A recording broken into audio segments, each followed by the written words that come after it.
Hello and welcome back to Lovoria Network. Today I'm going to share a deeply personal story, one filled with heartbreak, confusion, and eventually clarity. Sit back and let me take you through a time when words spoken behind my back nearly broke me, but also set me free. I remember the day it all started with a casual conversation. I'd gone over to my fiancé's house. The man I loved, the father figure in my life now, and his stepson's girlfriend was there. They were laughing in the corner, chatting quietly, and I tried to join in. I offered to make coffee, asked questions about her day, just wanting to belong. But later, when I was alone with my fiancé, he told me she'd whispered to a friend that I was desperate for his approval and clingy. Those words stung so deeply. In my mind, I asked, was I really being desperate? Was I too attached? My heart pounded, I felt exposed. In those first weeks afterward, I replayed every moment. I wondered whether I had truly been overzealous. I tried to recall how often I'd texted, called, asked, wondered if he was okay. Did I lean too hard? Did I push for reassurance too often? The doubt crept in, silent, insidious, and I found myself editing every message I sent, worrying if I'd seem needy. Each time my phone buzzed, I froze, hoping it wasn't him upset with me again.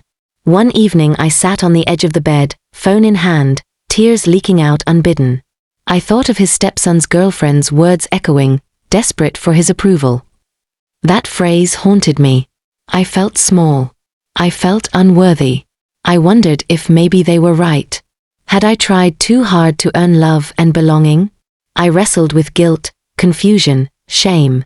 In the darkness, I whispered to myself that I would change, that I would shrink my heart so I wouldn't scare him off. The next day, I confronted him gently. I said, "Did she really call me that?" His eyes softened. He paused. He said he didn't know exactly. He told me he loved me, that I wasn't clingy to him. He craved my presence, my support. But then he admitted he didn't like hearing me compare myself too much, that sometimes my neediness scared him away. That cut me deeply. It felt like a mirror held to all my insecurities. I cried again, not from anger, but from exhaustion. I spent days trying to untangle my thoughts. I wrote in a journal, am I too much? Too desperate? Too loud? I reread our conversations, watched his tone, his pauses. Was I reading too much into silence? The emotional labor felt endless. I called close friends, seeking validation. They tried to bolster me, reminding me I had value. But their words, though loving, sometimes felt hollow against the weight of those accusations. Then something shifted. I realized I was allowing someone else's narrative define me. I remembered all the moments I held back laughter, hid my fears, minimized my needs just so he wouldn't pull away. I recognized I had stopped nurturing myself, waiting for approval, validation, affirmation from him instead of from within. I decided it was time to reclaim me. I began small. I went on solo walks, I read books I loved, I reached out to friends I'd neglected. I cried freely. I allowed myself to miss him without punishing myself. I journaled my dreams, my joys, my fears, my boundaries. I vowed to stop shrinking. I told myself I would no longer apologize for needing love, because needing love is human. One evening, after weeks of sorting through my emotions, I asked him to sit with me. I said, I am not desperate. I have needs. I have feelings. But I refuse to diminish myself to prove my worth. He listened. I watched his eyes, saw surprise, confusion, sorrow. But mostly I saw that he heard me. He reached for my hand. He apologized for failing to protect me, for ever letting someone else plant seeds of doubt between us. From that moment, things felt different. I didn't demand immediate change. I didn't expect perfection. But I watched how he treated me. I watched if his words matched his actions. I tested my strength. I said what I needed, sometimes asked for space, sometimes closeness. And when I missed him without guilt. I learned to balance my desire for him with self-respect. I want you to know, maybe you faced this too, someone whispering that you were too much, too emotional, too demanding. You might wonder whether your own love is wrong. But let me assure you, needing connection, asking for attention, wanting to be seen, these aren't failings.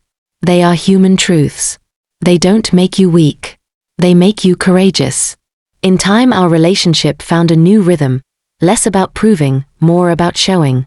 Less about wanting constant reassurance, more about mutual care.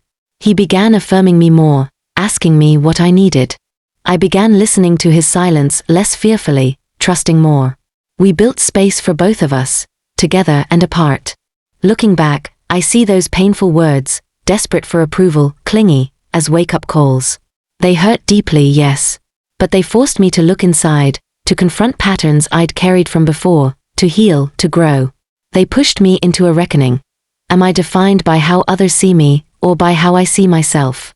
So maybe this story reaches you because you've heard something like that too. You've been told you're needy, too much, overly emotional, controlling.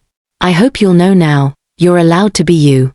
You're allowed to want love and attention and care. You're allowed boundaries, strength, tenderness. You're allowed to stand firm and say what you need. If there's one thing I want you to take from this, it's that our stories, our pains, echoes, fears, don't have to trap us.